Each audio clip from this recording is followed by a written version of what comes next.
Hello and welcome back to MichMusic Now. I'm Michele Weir. Today we are talking about lucid listening again. This is Lucid Listening number 2.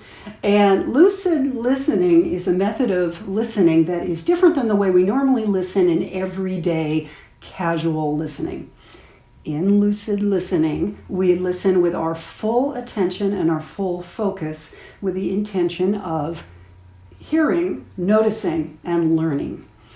And in this, we do learn. We become a deeper, more sophisticated musician with a deeper level of awareness of what's going on and what we're loving in the music. And ultimately, it helps us become better musicians.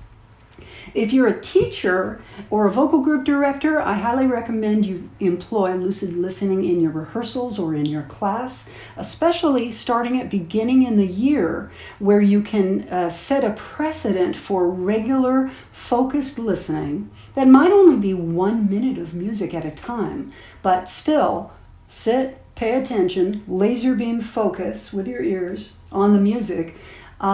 Is super beneficial. I think that you'll find in time, not only will the students enjoy it more and more and more, and kind of get behind it, but I think that they will become more aware musicians, and it's going to benefit your class and certainly benefit your ensemble. And today we're going to listen to an oldie but a goodie.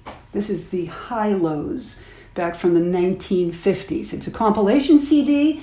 It's early HiLos before Don Shelton joined the group, but it does have the great, I really feel, one of the great lead singers of all time. It has Clark Burroughs singing the melody as a young guy, and also Gene Perling, who's sort of like the Papa Bear of arranging, and he has been influential for so many contemporary groups, including Take Six and A Real Group and many others. But it all kind of started here with the HiLos. So heads up, follow along with this sheet. We're listening for just 1 minute.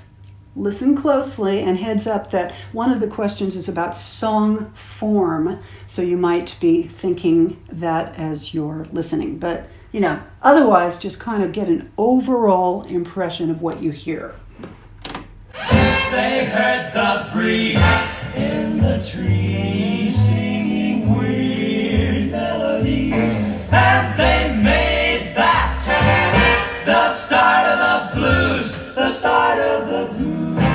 And from a jail came the wail of the downhearted frail, and they played that as part of the blues.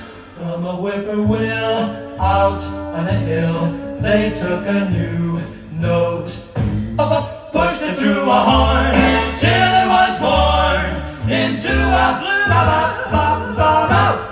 And then they nursed it, rehearsed it, and gave out the news that the Southland gave birth to the blues. Adam had him, but he didn't know it. Okay, very nice. Thank you, HiLos. Number 1 question, do you like it? That's an easy one. I liked it. I've heard this track, just seems like many dozens of times. I really love it.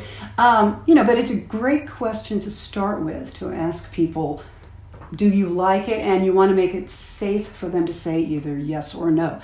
Question number 2, describe your overall impression in 1 word. Difficult to do, takes a little thinking, right? Some people will say simple stuff like loud or exciting or whatever. The word for me that comes to mind, and there's no right or wrong about this, it's just what comes to mind for me, is explicit. It just feels explicit because I feel like Clark Burroughs, the lead singer, is right here in the room with me, singing to me, and he has been in this room many times before, but I feel like he's here right now when I hear this. It sort of jumps out of the speakers as though they are singing to me live. So that speaks to the vocal tone, the level of, accents, the delivery of the diction, and just the general enunciation, the rhythmic vitality, etc. Musical setting, medium swing, and it was in a major key. Instrumentation, big band. Now, usually when we hear horns with a rhythm section in a jazz CD, there's a real good chance it's going to be a big band behind the vocal group. But not always. It could be a small horn group, or it could be horns with strings. So, it's worth it to go back and kind of check it out, or better yet, just listen again for that. But you want people to start to notice that, yeah, we have big band behind vocal groups pretty often. Song form. Did anybody get that? Probably everybody did. It's AABA. It's one of the common song forms. This is a good opportunity to teach about song forms. And there's a MichMusic Now class on terminology. I believe it's the Terminology 1 class that addresses basic things about the most common song forms. Your impressions, musical elements that caught your attention. Well, everybody will have something different to say. For me, I was struck by the dynamic contrasts. They went from these hushy, sort of sneaky, enticing moments to these loud, dramatic, whoa, singing with full voice and full heart. So big dynamic contrasts. I wonder what you heard in it. As a matter of fact, please add comments if you want, especially on YouTube. Just add your comments. What things did you hear? Use of vibrato.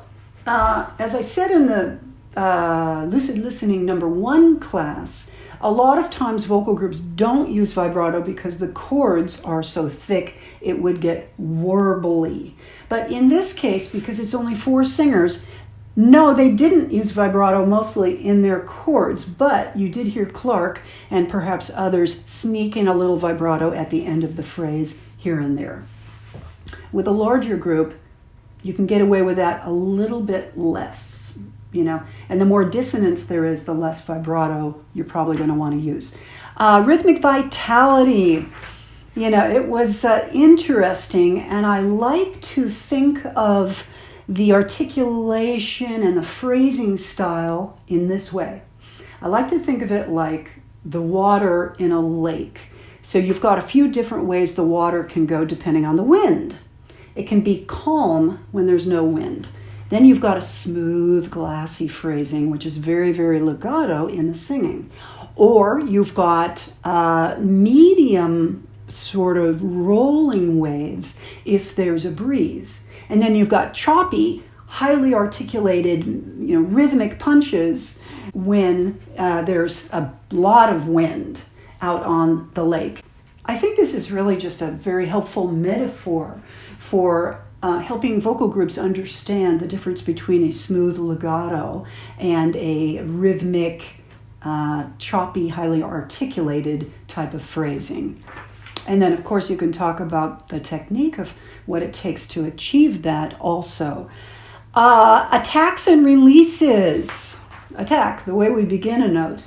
Release, the way we end a note. Well, they were just downright vigorous, right? The attack was, they heard the breeze. We heard the start of the blues. We heard the Z at the end of blues in a really big way. So this is something that can be very helpful. I hear at festivals many vocal groups that could notice their releases a bit more and put them all together in the same place as an ensemble. Attitude. Well, this is just a general impression. For me, I'm going to just describe my take on it as aggressive, actually. Not just assertive, but aggressive, like they're reaching out to grab our attention. It's certainly exciting, dramatic. Those are some of the words that I would use. And blend and balance. To me, the HiLos are one of the groups that are very impeccable with choral concepts like blend and balance. I understand that sometimes they went to venues for a performance, and they spent the afternoon before it just locked into a room rehearsing. And I'm sure that a lot of that time had to do with perfecting some of the choral aspects of their performance. And it shows in the recording, it sounds really, really well rehearsed. And then intensity level, 1 through 5, we're just giving ratings. I give it a 5,000, but I can't, so I'll give it a 5, but I thought it was high intensity. Conversational, super 5, right? I mean, the words just sounded like plain English, like we were trying to get the message out there, and we sang on the way we speak when we're trying to communicate with our words. Degree of stylization, at least 4, maybe 5. If we had time, we would listen again. And in class, you might want to do that. We're not going to do it today, but I think there was a pretty good amount of style that we could notice. And use of dynamics, we already talked about. I'm going to, again, give it 5,000 on that. Okay, I hope that was helpful. And please do print this out, use it, share it. And if you're liking these MichMusic Now videos, know there's many more of them at the MichMusic Michele Weir YouTube channel. Go check it out. We've got 15 or 16 at the time of this recording, and they're coming out every week. Please subscribe. It's so easy, and it would help me. Let me say that again. Please subscribe. It's really easy. There's no downside to it. All you do is click a button. That's it. So subscribe. I really would appreciate that. Thank you. Best of luck. See you next time.